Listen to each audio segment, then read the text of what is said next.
નમસ્કાર મિત્રો, તારીખ છે 21 જુલાઈ 2026 ને વાર છે આજે મંગળવાર। આજના વિડીયોની અંદર ગુજરાતના કયા વિસ્તારોની અંદર વરસાદ પડશે અને આગામી દિવસોની અંદર ગુજરાતની અંદર હવામાન કેવું રહેશે અને આગામી દિવસોની અંદર ગુજરાત ઉપર એક સિસ્ટમ આવી રહી છે તેના વિશે સંપૂર્ણ માહિતી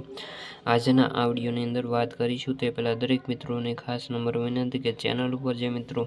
નવા આવ્યા હોય તો ચેનલને ખાસ સબસ્ક્રાઈબ કરી દેજો અને વિડીયો પસંદ આવે તો વિડીયોને લાઇક કરી દેજો। તો મિત્રો, ગુજરાતમાં આજે વરસાદની સામાન્ય ગતિવિધિ જોવા મળવાની છે અને ખાસ ગુજરાત ઉપર આગામી લો પ્રેશર સિસ્ટમ આવી રહી છે જે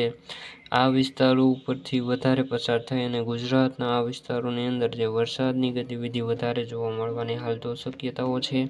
જેમાં ખાસ કરીને ઉત્તર ગુજરાત અને મધ્ય ગુજરાતના વિસ્તારોની અંદર ભારેથી અતિભારે વરસાદ પડવાની હાલ તો શક્યતાઓ જણાઈ રહી છે, કારણ કે આ સિસ્ટમ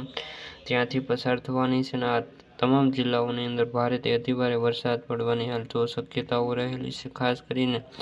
ઉત્તર ગુજરાત અને મધ્ય ગુજરાતના તમામ જિલ્લાઓની ભારેથી અતિભારે વરસાદ પડવાની આગાહી હવામાન વિભાગ દ્વારા કરવામાં આવી છે। ખાસ કરીને તારીખ 23 જુલાઈથી લઈને 25 જુલાઈ દરમિયાન ઉત્તર ગુજરાત અને મધ્ય ગુજરાતમાં અતિભારે વરસાદ પડવાની સંભાવનાઓ છે, તેમજ સૌરાષ્ટ્રના અમુક વિસ્તારોની અંદર સામાન્યથી મધ્યમ અને દક્ષિણ ગુજરાતમાં પણ સામાન્ય વરસાદ હાલ તો જોવા મળશે તેવી હાલ પૂરેપૂરી શક્યતાઓ જણાઈ રહી છે।